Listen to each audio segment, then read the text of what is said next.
a écrit un livre, elle est démographe, elle est chercheuse au CNRS, elle a écrit un livre dont le titre est en lui-même très suggestif.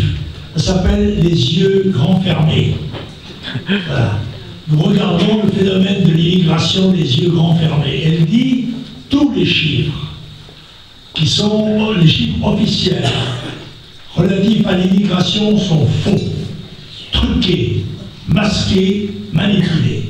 C'est quelqu'un, c'est une spécialiste, démographe de gauche, qui nous le dit. Et c'est tout à fait ce que nous constatons nous-mêmes. Mais les Français n'en sont pas toujours très conscients. Il faut savoir, par exemple, dans le problème du logement social, les étrangers sont en fait objectivement prioritaires, puisque le seul critère qui est admis, c'est le critère social. Le critère national est en lui-même refusé, comme vous le savez. D'ailleurs, je crois que c'est Madame Maigret qui a été condamnée à Vitrolles pour avoir voulu attribuer une subvention familiale aux familles françaises. Elle a été condamnée par la justice. Eh bien, vous devez savoir qu'entre Vitru, qui a 2 enfants et qui attend depuis 10 ans son F3, et la famille kurde, qui vient d'arriver en chemise avec 5 enfants, c'est la famille kurde qui a automatiquement l'appartement. Il faut savoir aussi que dans la plupart de ces HLM, on ne paye pas de loyer. On ne paye pas non plus le gaz, ni l'électricité. Et vous n'imaginez pas un préposé du gaz de France allant couper le jus dans une des banlieues.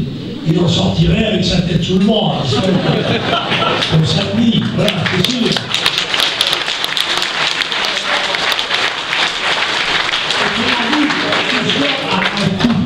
Mais comme il arrive que le diable porte pierre, le phénomène qui va mobiliser les Français est un phénomène migratoire moins dangereux que celui de l'immigration massive, mais plus urticant.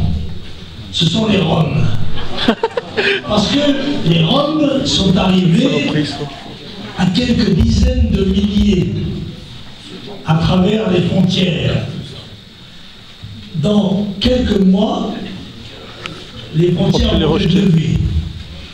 Par conséquent, les Roms vont pouvoir venir librement de Bulgarie, de Roumanie, de Hongrie.